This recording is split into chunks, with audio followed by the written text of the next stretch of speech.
കർത്താവ് നിങ്ങളോടുകൂടെ. അങ്ങേ ആത്മാവോടും കൂടെ. ലൂക്കായുടെ വിശുദ്ധ സുവിശേഷത്തിൽ നിന്നുള്ള വായന. കർത്താവേ, അങ്ങേക്ക് മഹത്വം.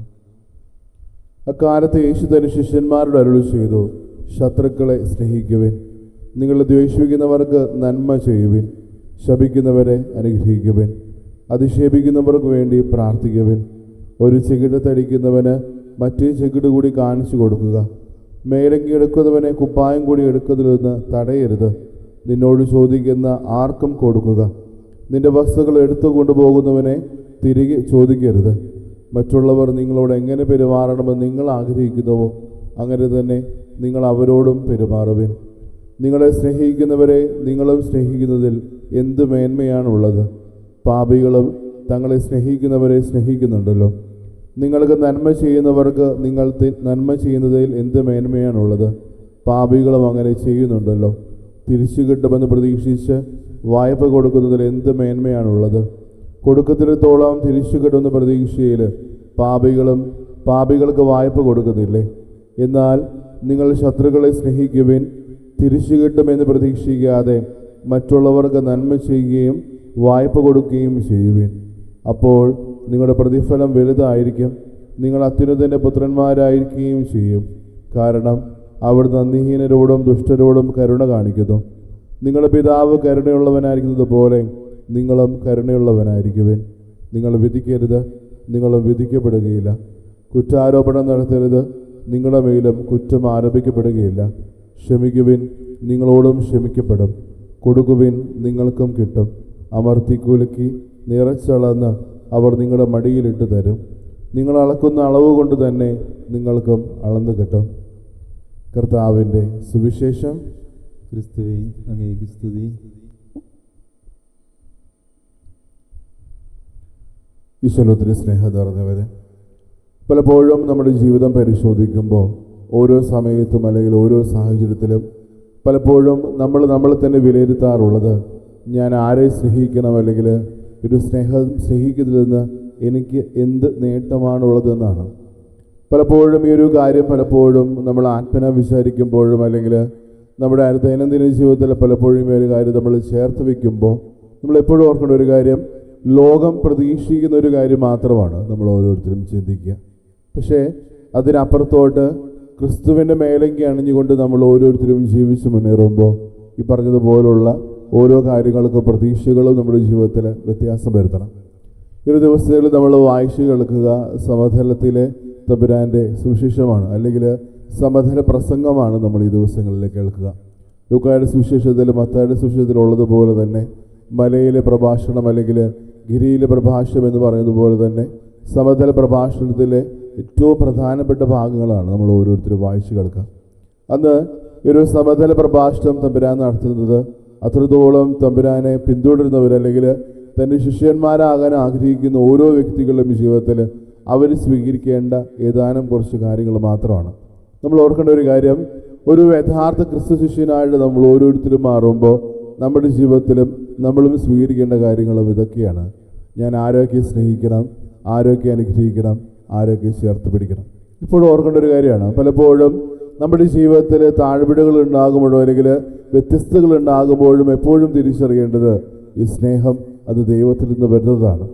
അത് ഓരോ സാഹചര്യത്തിലും ഓരോ സമയത്തിലും തിരിച്ചറിയാനും ആ ഒരു സ്നേഹബോധത്തോടുകൂടി ജീവിക്കാനും നമ്മൾ ഓരോരുത്തരും കടപ്പെട്ടവരാണ്. കാരണം പലപ്പോഴും ഈ ലോകം പ്രതീക്ഷിക്കുന്ന കാര്യത്തോടുകൂടിയല്ല നമ്മൾ പലപ്പോഴും മുന്നോട്ട് പോകുന്നത്. കാരണം പലപ്പോഴും ഈ ലോകത്തിലുള്ള ഓരോ വ്യക്തികളോടും ചോദിക്കുമ്പോൾ, ഞാൻ എന്നെ ദ്രോഹിക്കുന്ന ഒരാളെ തിരിച്ച് സ്നേഹിച്ചത് കൊണ്ട് എനിക്ക് എന്ത് മേന്മയാണുള്ളത്?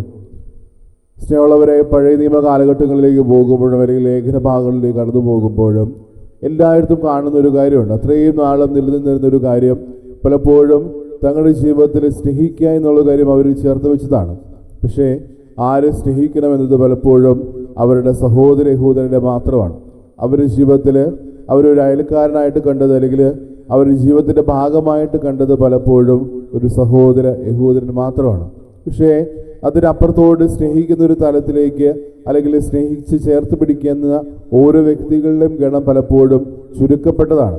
പക്ഷേ അതിലുപരി നമ്മൾ ഓരോരുത്തരും ഈ ഒരു സുവിശേഷത്തിലൂടെ നമ്മൾ തിരിച്ചറിയേണ്ട ഒരു കാര്യം, നമ്മൾ സ്നേഹിക്കുന്നവരെ, നമ്മൾ ദ്രോഹിക്കുന്നവരായിക്കോട്ടെ, അല്ലെങ്കിൽ നമ്മളെ മാറ്റി നിർത്തുന്നവരായിക്കോട്ടെ, നമ്മുടെ ശത്രുക്കളായിക്കോട്ടെ, പലപ്പോഴും ജീവിതം പരിശോധിക്കുമ്പോൾ നമ്മൾ അത്രത്തോളം സ്നേഹിച്ചിരുന്ന വ്യക്തികളാണ് ഈ ഒരു ശത്രുക്കളുടെ നിരയിലേക്ക് പലപ്പോഴും നമ്മൾ എണ്ണമറ്റപ്പെടുക.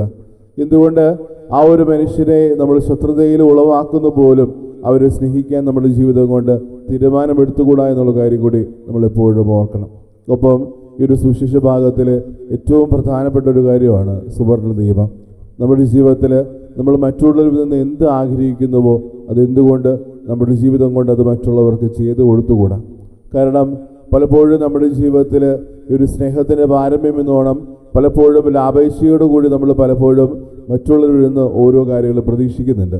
ഞാൻ ഈ ഒരു കാര്യം ചെയ്താലും അല്ലെങ്കിൽ ഈ ഒരു സാഹചര്യത്തിൽ ഞാനായിരുന്നാൽ എനിക്ക് എന്ത് നേട്ടമാണുള്ളത്, അല്ലെങ്കിൽ ഞാൻ ഈ ഒരു കാര്യം ചെയ്തത് വഴി എൻ്റെ ജീവിതത്തിലേക്ക് എനിക്ക് എന്താണ് മെച്ചമുള്ളത് എന്നുള്ള തീരുമാനത്തിൽ പലപ്പോഴും നമ്മൾ എത്തി നിൽക്കാറുണ്ട്. കുർദോസിലെ സഭയിലോട് ആണെങ്കിലും പൗലോസ് ശ്ലീഹ വളരെ ഭംഗിയായിട്ട് പറയുന്നുണ്ട്, ഒരു കച്ചവട നഗരമായിട്ട് മുന്നേറിയ അവർ ഓരോരുത്തരും തങ്ങളുടെ ജീവിതത്തിൽ ലാഭം മാത്രം നോക്കിക്കൊണ്ട് ജീവിച്ചു മുന്നേറുന്ന സമയത്ത് അവരുടെ ജീവിതത്തെ താരതമ്യപ്പെടുത്തുന്നത് പറയുന്ന ഒരു കാര്യമുണ്ട്, സ്നേഹമില്ലെങ്കിൽ നിങ്ങളൊന്നുമല്ല. സ്നേഹമുള്ളവരെ, നമ്മളും തിരിച്ചറിയേണ്ടത് പലപ്പോഴും ഈ ലോകത്തിൽ നമ്മളായിരിക്കുന്ന ഓരോ നിമിഷവും പലപ്പോഴും നമ്മൾ പ്രതീക്ഷിക്കുന്നതും ലാഭങ്ങളാണ്. അല്ലെങ്കിൽ ഏതൊരു കാര്യം ചെയ്താലും ഏതൊരു പ്രവൃത്തി ചെയ്താലും ആ ഒരു സാഹചര്യങ്ങളിലൊക്കെ എനിക്ക് ലാഭം കിട്ടണം എന്നുള്ള പ്രതീക്ഷയോടു കൂടി മാത്രമാണ് നമ്മൾ മുന്നിട്ടിറങ്ങുക. പക്ഷേ സ്നേഹത്തിനോ ക്രിസ്തുവിൻ്റെ സാമ്രാജ്യത്തിനോ ഈ ഒരു സ്വർഗരാജ്യത്തിനോ ഒരിക്കൽ പോലും ലാഭം എന്നുള്ളൊരു വാക്ക് പലപ്പോഴും കൂട്ടിച്ചേർക്കാറില്ല. ഇതുകൊണ്ട് തന്നെ നമ്മുടെ ജീവിതം കൊണ്ട് നമ്മൾ എപ്പോഴും ഓർക്കേണ്ട ഒരു കാര്യം, എൻ്റെ ജീവിതം ഒരു ലാഭം മുൻനിർത്തി ജീവിക്കുന്ന ഒരു ജീവിതമാണ്. അല്ലെങ്കിൽ ഞാൻ എൻ്റെ ജീവിതത്തിൽ പലപ്പോഴും ഓരോ പ്രാവശ്യവും ഓരോ കാര്യങ്ങളും മറ്റുള്ളവർക്ക് ചെയ്തു കൊടുക്കുമ്പോഴും അല്ലെങ്കിൽ കരുണയോടുകൂടി വർത്തിക്കാൻ പറയുന്ന ഓരോ നിമിഷവും ഞാനും ഈ ലാഭം പ്രതീക്ഷിച്ച് ജീവിക്കുന്ന ഒരാളാണോ എന്നുള്ള കാര്യം നമ്മൾ ഓരോരുത്തരും തിരിച്ചറിയണം. കാരണം നമ്മുടെ മുമ്പിലേക്ക് ഏറ്റവും വലിയ മാതൃകയായിട്ട് തരുന്നത് സ്വർഗസ്ഥനായ പിതാവിനെ തന്നെയാണ്. സ്വർഗസ്ഥനായ പിതാവ് കരുണയുള്ളവനായിരിക്കുന്നത് പോലെ നിങ്ങളും കരുണയുള്ളവനായിരിക്കുക. കാരണം ആ ഒരു കാലഘട്ടത്തിൽ ഓരോ സഹോദരനും അവരുടെ അയൽക്കാരായിട്ടൊരു കണ്ടെങ്കിൽ നമ്മളെപ്പോഴും ഓർക്കേണ്ട ഒരു കാര്യം, എൻ്റെ ചുറ്റിലുമുള്ള ഓരോ വ്യക്തികളുടെയും ജീവിതത്തിലേക്ക് ഞാൻ കരുണ ചൊരിയാൻ കടപ്പെട്ടവരാണ്. ആ ഒരു പ്രേക്ഷിത ദൗത്യം നമ്മൾ ഓരോരുത്തരും നമ്മുടെ ഹൃദയത്തിലും നമ്മുടെ ആത്മീയ ജീവിതത്തിലും നമ്മൾ ഓരോരുത്തരും സ്വീകരിക്കാൻ കടപ്പെട്ടവരാണ്. ഓർക്കുക, സ്നേഹത്തിന് ഒരിക്കൽ പോലും ഒരു രാഗത്തിൻ്റെ ചിത്രമില്ല. അല്ലെങ്കിൽ ഒരിക്കൽ പോലും സ്നേഹിക്കുന്ന ഒരു വ്യക്തിയുടെ ജീവിതത്തിൽ നിന്നും ഒരിക്കൽ പോലും ഒന്നും പ്രതീക്ഷിക്കാതെ നമ്മൾ ഓരോരുത്തരും ജീവിക്കാൻ കടപ്പെട്ടവരാണ്. തമ്പുരാൻ നമ്മൾ ഓരോരുത്തരെയും സമൃദ്ധമായിട്ട് അനുഗ്രഹിക്കട്ടെ. പിതാവിൻ്റെയും പുത്രൻ്റെയും പരിശുദ്ധാത്മാവിൻ്റെയും നാമത്തിൽ ആമേൻ.